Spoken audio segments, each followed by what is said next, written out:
Hello दोस्तों, कैसे हो आप। तो आज की कहानी का नाम है हमारा समझदार कौन। तो देखते हैं क्या है कहानी में। सोनू की बहन है मीना। दोनों का खेल आँख खुलने से पहले ही शुरू हो जाता है। कभी सोनू हनुमान बन जाता तो मीना सीता, कभी टीवी सीरियल का भीम तो कभी बलराम। उन्हें खेलते देख उनकी माँ रमा बहुत खुश होती। एक दिन खेलते खेलते सोनू और मीना में झगड़ा होने लगा कि दोनों में से तंदुरुस्त कौन।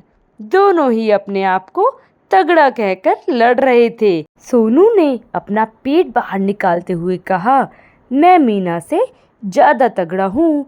माँ मीना ने अपनी बाह दिखाकर कहा कि मुझ में है ज्यादा दम। अब माँ क्या करती, किसको तगड़ा बोलती और किसे कमजोर। तभी सोनू मीना के पिता आशीष आ गए। बच्चों की ऐसी बातें सुनकर हंसने लगे और दोनों बच्चों को गले लगा लिया। आशीष ने रमा को बोला कि इन बच्चों में से कौन जीतेगा इसका फैसला आंगनवाड़ी दीदी करेंगी।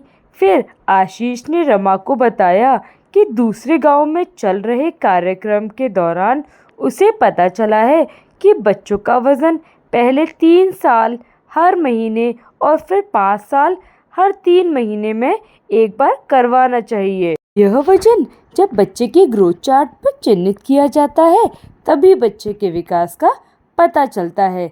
इसलिए बच्चों के विकास की सही जानकारी के लिए आंगनवाड़ी केंद्र चलते हैं। आंगनवाड़ी केंद्र पर आंगनवाड़ी दीदी ने सोनू और मीना का वजन मापा और ग्रोथ चार्ट पर चिन्हित किया। वजन देखकर पता चला कि मीना का विकास सही हो रहा है, परंतु सोनू कुपोषण की तरफ बढ़ चुका है। तब आंगनवाड़ी दीदी ने रमा और आशीष को मीना के सही विकास के लिए शाबाशी दी और सोनू को खाने पीने का ख्याल रखने के लिए अथवा बीमारियों से बचने की पूरी सलाह भी दी। दीदी ने यह भी बताया कि अभी से ही सोनू का ध्यान रखने से उसे कुपोषण के खतरे से बचाया जा सकता है।